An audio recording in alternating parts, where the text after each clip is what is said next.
It's the Mustang Insider Show. Now, here's Chris Sylvester, the voice of the Mustangs. All right, what's going on, Cal Poly fans? Another edition of the Mustang Insider, powered by Learfield, coming your way. I'm Chris Sylvester.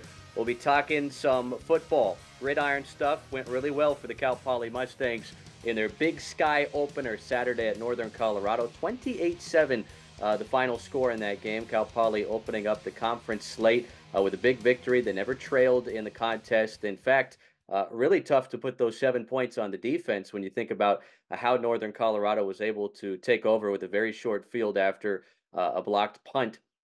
And Cal Poly's offense able to find some running game for the first time this season, hoping to bring some more balance as they accumulated almost 500 yards of total offense in that Big Sky opening win. It's homecoming this weekend. Cal Poly welcomes in Idaho State, a terrific program that has faced a gauntlet of a schedule early. You look at a trip to Oregon State, North Dakota. They just hosted number 3 Montana State last weekend. Cody Hawkins, one of the younger coaches in the country, has done a tremendous job with that program.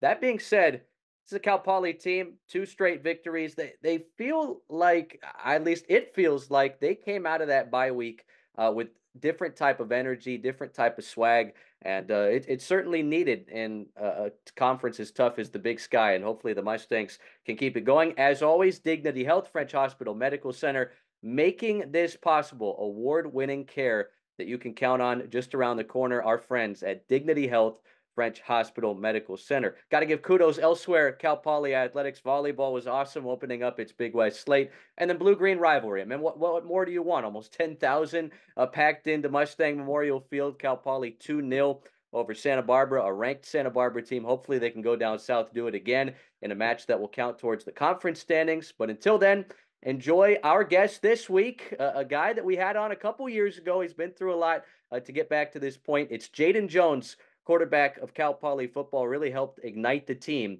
in their Big Sky opening victory in Greeley. All right, so here he is, Jaden Jones. He is a redshirt junior from Oxnard, California, just a few hours south of here, from Ventura College, where he redshirted a year, to Cal Poly. In 2021, used him in some packages. And then this guy was the starting quarterback week 1 of the 2022 season at Fresno State. Big Sky Offensive Player of the Week after leading that comeback in the home opener here 2 years ago in 2022. But then a tough season-ending injury that I felt really impacted Cal Poly's 2022 season in their final non-Big Sky game at South Dakota. And then saw a little bit of time last year. But, hey, man, really appreciate you taking some time to join us here. And obviously, your insertion into that game at Northern Colorado really, in my opinion, swung the momentum there. You have the 95-yard touchdown pass to Briscoe.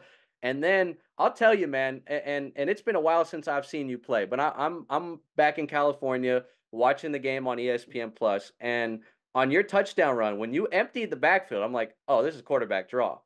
Like, I just knew it. Like, I don't know how Northern Colorado didn't know it because you went untouched to the house from there.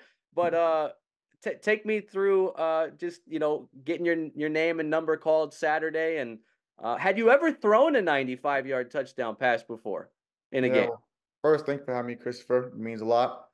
And no, I haven't. I gotta say, that's probably been the furthest throw that I've ever thrown ever since playing football. So that was new for me. It was exciting, but it was just a surreal feeling for sure. It's kind of like I seen the defensive coverage. I knew what their lineup in. I knew the play that we had drawn up for.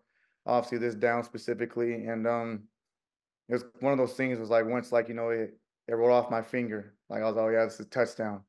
And so obviously, Briscoe was a great receiver to have, great teammate, great leader, all that stuff. So, he was he's all you had to do was just finish it off. So he's fast enough to do it, strong enough to do it. So he kind of made everything else happen. So that was cool. Now, that was a play action pass. So did you, like, mentally, did you know you were going deep up top, or did you look at some other options before you let it fly to Briscoe? Oh no, I knew just because like right when I got behind the center and I seen the defense how they're lined up, double safeties, like a cover 2, like it was like a cover 4 look, but the safeties are really low, so it basically cover 0. And because I'm sure they're expecting like a run play or something like that.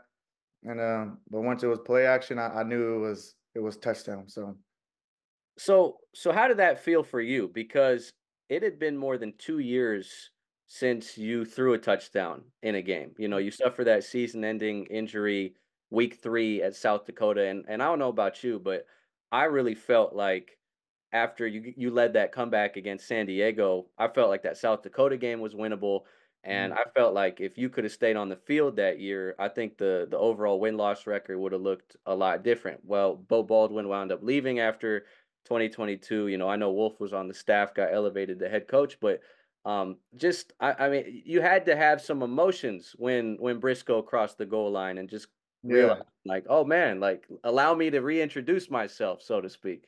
Yeah. No, it was, man, it was just kind of felt like a kid again. It was like a dream come true. Like, I'm fortunate enough to play college football here at Cal Poly.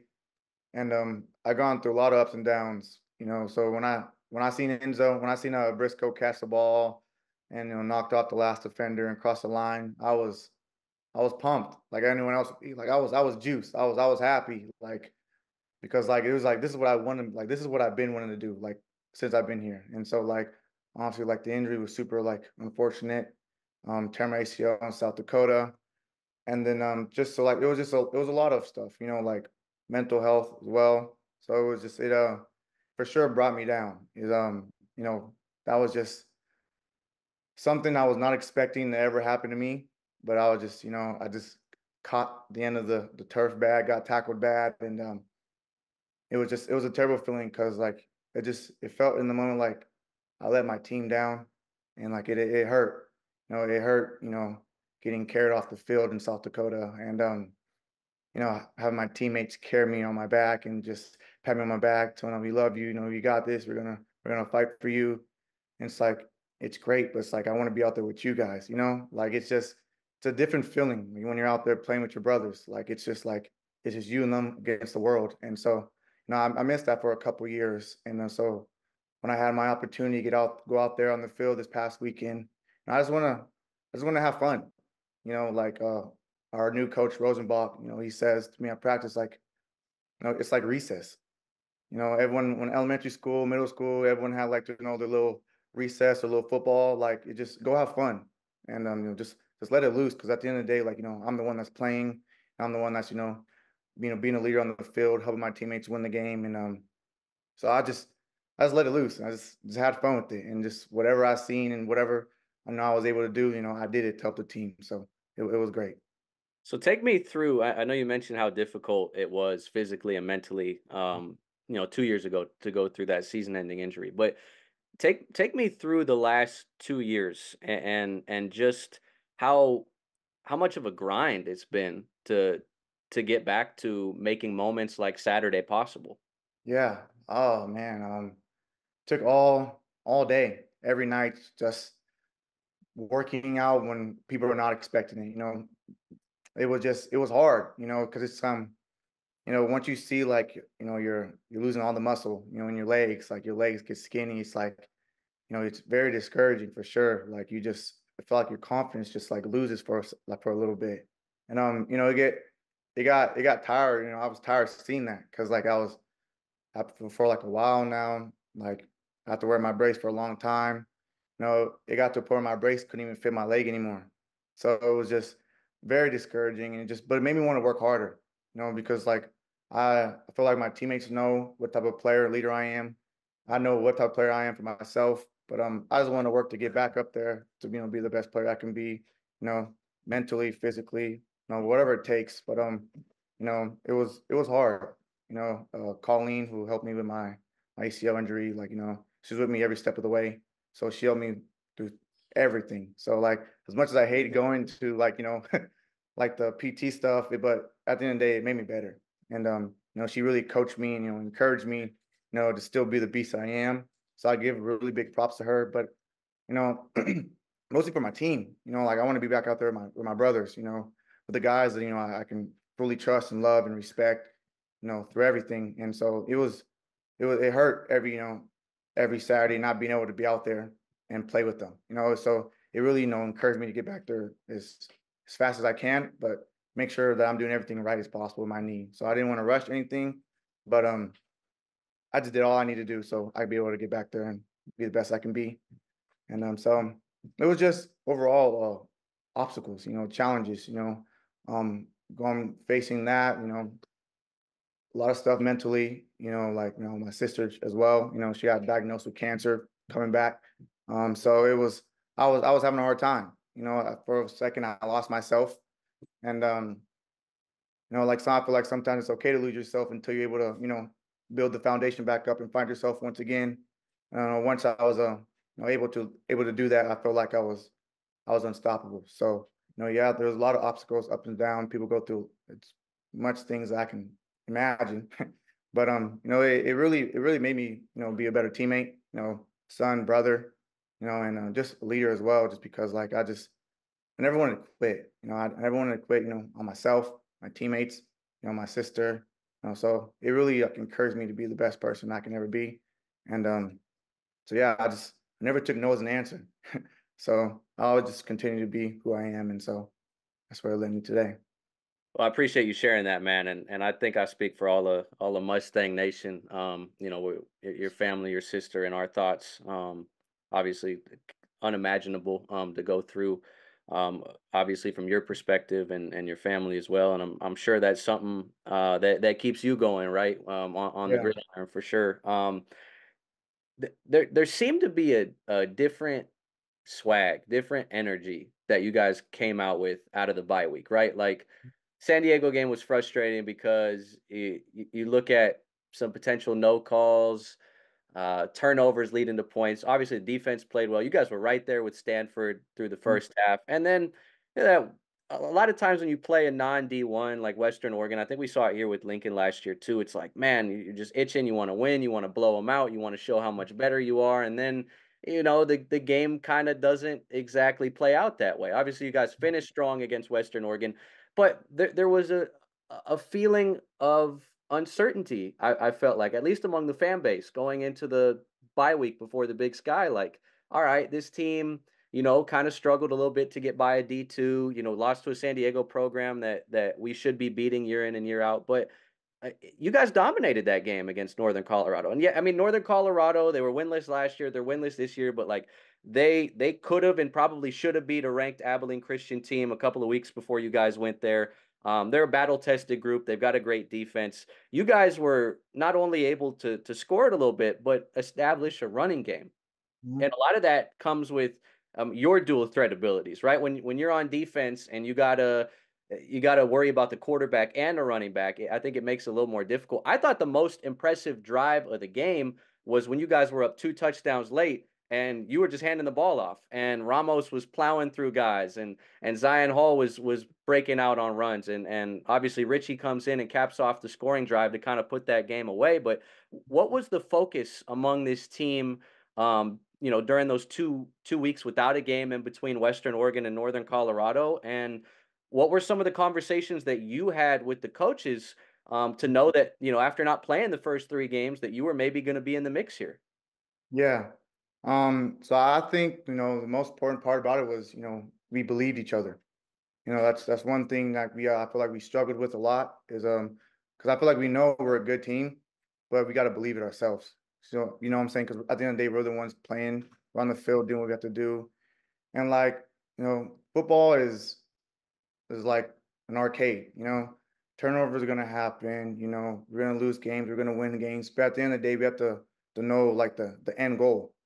And so a win is a win. We got to win by any means necessary, but we also have to play smart football as well. And so I feel like we really attacked that during the bye week, also going towards Northern Colorado. Just, being obviously, like you said, to establish a run game as well. So like you said earlier, with just like the dual threat and stuff. I feel like that opens up the run game, like you said, a lot, just because like when it comes to that stuff, there's gonna be a less guy in the box because there's gonna be someone focusing on the quarterback instead of like the running back. So that did help. But then the big credit to our line as well. I mean, they fight every day. They're the ones getting dirty for us. So they did their job, through the full fourth quarter. And so we're able to establish those running games, through them. But we really emphasize, just taking care of the ball, winning the turnover battle, the margin, being at least like 45% third down, over third downs, really attacking what we can see, and obviously, like, the run game, which what we needed to establish. And I just feel like, having the bye week and preparing for Northern Colorado gave us like a 2 week period to really establish and like really like dig into those goals. And so it really helped us a lot. And I feel like, last week we proved to not just like ourselves, but to other team, our Mustang fans, like, like we're able to do it. We just had to believe ourselves first. And once, we believe each other and believed us, and as you can see, like we have fun. Like it's like a different moxie. It's like a spark, that I know a lot of people haven't seen in a while. But no, it really when we see offense do their thing and defense do their thing, it's like now we're battling each other. You know what I'm saying? Because we see defense having fun. Okay, now it's offense trying to do what we need to do. And so like it's just a fun experience to have, and just be out there with the guys and just be able to do that, which really helped a lot. So that's definitely attacked during the bye weekend going into Northern Colorado.